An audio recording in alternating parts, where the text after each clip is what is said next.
Hello friends, welcome back to Ftopreview.com. In this video, we're learning how to remove audio file from a video file in DaVinci Resolve 18.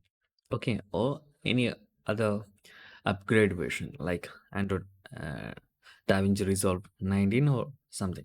Okay, you can simply see here there is an icon. It's called link icon. Okay, can simply click that to unlink the clips. Okay,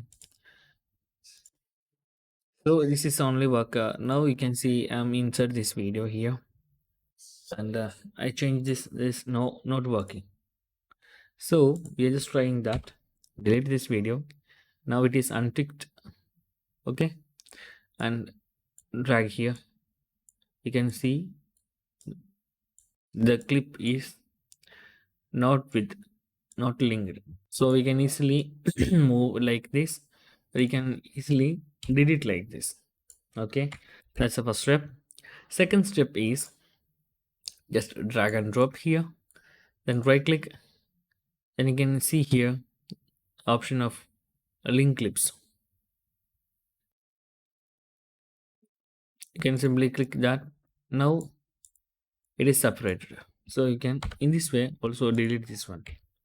So that's the options. If you want to delete the audio file from a video, just right click, select link clips, or just use Control Alt L for separating the clips. Okay, like this.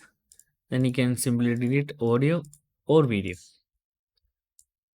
Okay, I'm going to delete this audio, or you need to delete or audio here like this. Need to delete video just like this. So very simple. Okay guys, that's it. If you need any kind of Android or iPhone or PC or Mac tutorial, just comment below. I will post your replies as videos so you can easily watch and understand it. And if you enjoyed this video, please like, comment, share, and subscribe our channel for getting more videos like this. Thank you so much for watching. Have a nice day. Bye bye.